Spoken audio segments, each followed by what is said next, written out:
Hi, I'm architect. I'm only architect in the world making building out of paper, like this cardboard tube. And this exhibition is the first one I did using paper tube, 1986. Much longer before people start talking about ecological issues and environmental issues. I just started testing the paper tube in order to use this as a building structure.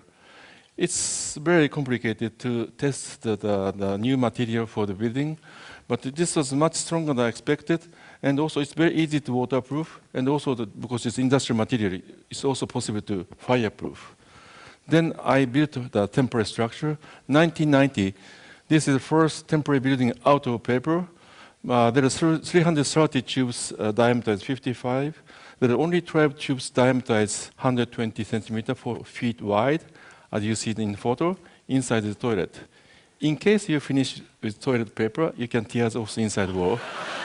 So it's very useful. Year 2000, there is a big expo in Germany. I was asked to design the building because the theme of the expo was the environmental issue. So I was chosen to build the pavilion out of paper tube, recyclable paper. My goal of the design is not when it's completed. My goal was when building was demolished, because each country make a lot of pavilions, but after half a year, we create a lot of industrial waste. So my building has to be reused or recycled after the building was recycled. So that was the goal of my design. Then I was very lucky to win the competition of building second Pompidou Center in France, in the city of Metz. Because I was so poor, I wanted to rent the office in Paris, but I couldn't afford. So I decided to bring my student to Paris to build our office on top of the Pompidou Center in Paris by ourselves. So we brought the paper tube and the wooden joint to complete the 35-meter long office. We stayed there for 6 years without paying any rent. But I had one big problem. Because we are part of the exhibition, even my friend want to see me, they had to buy ticket to see me. That was the problem.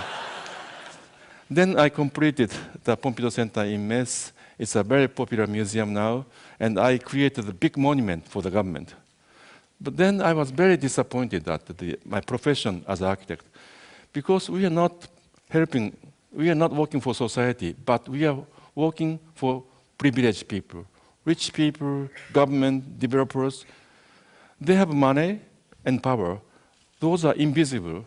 So they hire us to visualize their power and money by making monumental architecture. That's our profession. Even historically same, even now we are doing same. So I was very disappointed. We are not working for society. Even there are also many people who lost their houses by natural disaster. But I must say they are no longer natural disaster. For example, earthquake never kill people, but collapse of the building kill people. That's responsibility of architects. Then people need some temporary housing, but there are no architects working there because we are too busy working for privileged people.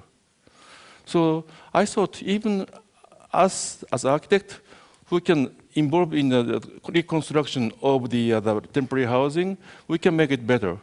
So that is why I started working in disaster area. 1994, there was a big disaster in Rwanda, Africa.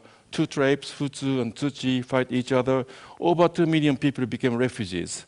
But I was so surprised to see the shelter, refugee camp, organized by UN.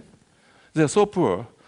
And they are freezing with a blanket during rainy season. And the shelter built by UN, they just provide them plastic sheet, and the refugee has to cut the trees, and just like this. But over 2 million people cut trees, this become big, heavy deforestation and environmental problem.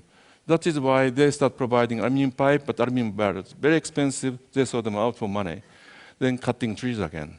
So I proposed my idea to improve the situation using this recycled paper tube, because this is so cheap and also so strong.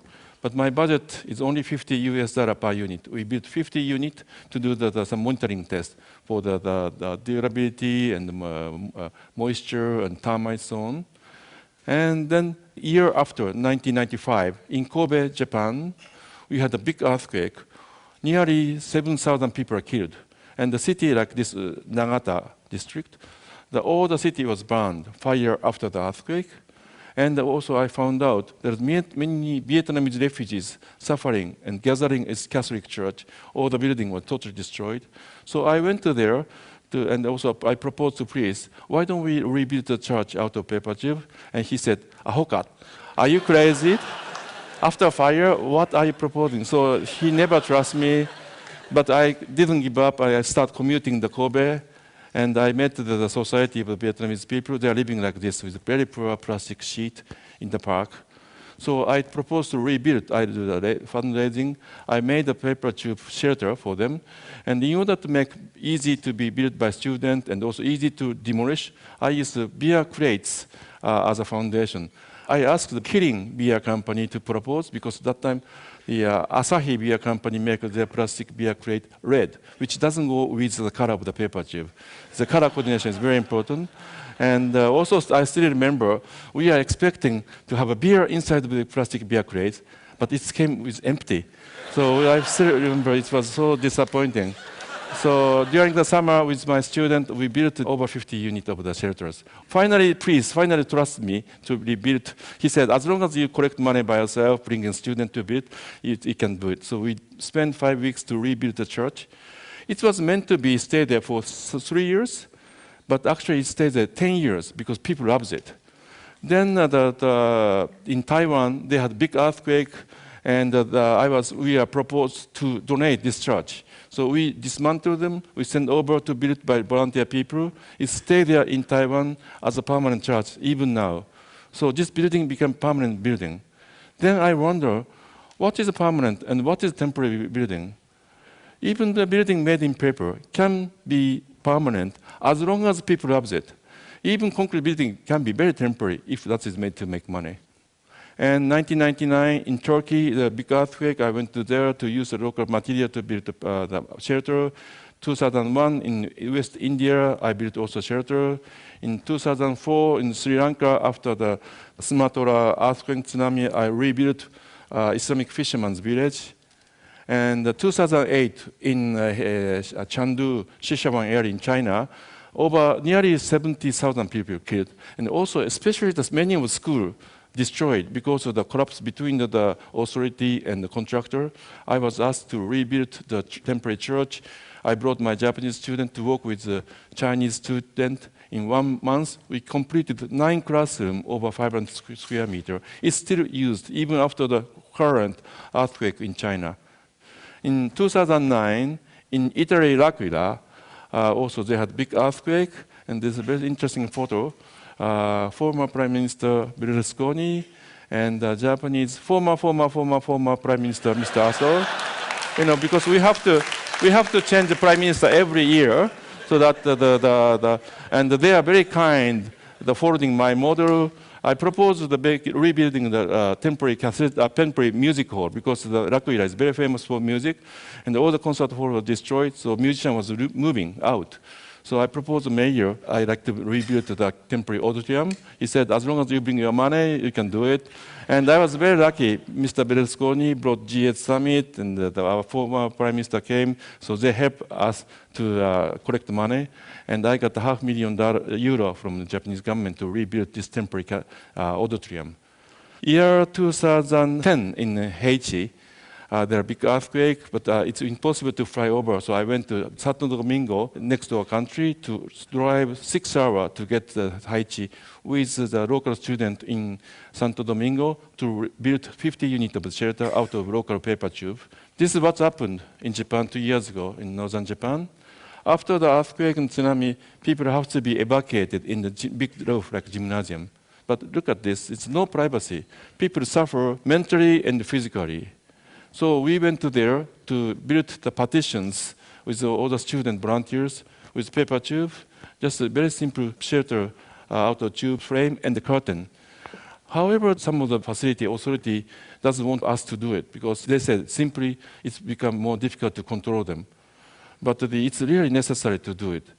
They don't have enough flat area to build standard government single-story housing like this one. Look at this, even still government is doing such a poor construction of the temporary housing, so dense, And it's so messy because there are no storage and nothing, and the water is leaking. So I thought we have to make multi-story building because there are no land, and also it's not very comfortable. So I proposed to the mayor while I was making the petitions. Finally, I met a very good, nice mayor in Onagawa village in Miyagi. He asked me to build 3-story housing in basement ground. I used the shipping container, and also the student helped us to make all the buildings, the furnitures, to make them comfortable within the budget of the government, but also the area of the house is exactly the same, but much more comfortable. Many of the people want to stay here forever, but very happy to hear that. Now I'm working in New Zealand, Christchurch. About 20 days before Japanese earthquake happened, also they have big earthquake, and many of Japanese students were also killed.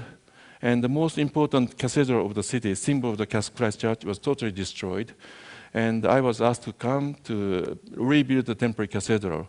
So this is under construction, and I like to keep building the monument that be loved by people. Thank you very much. Thank you.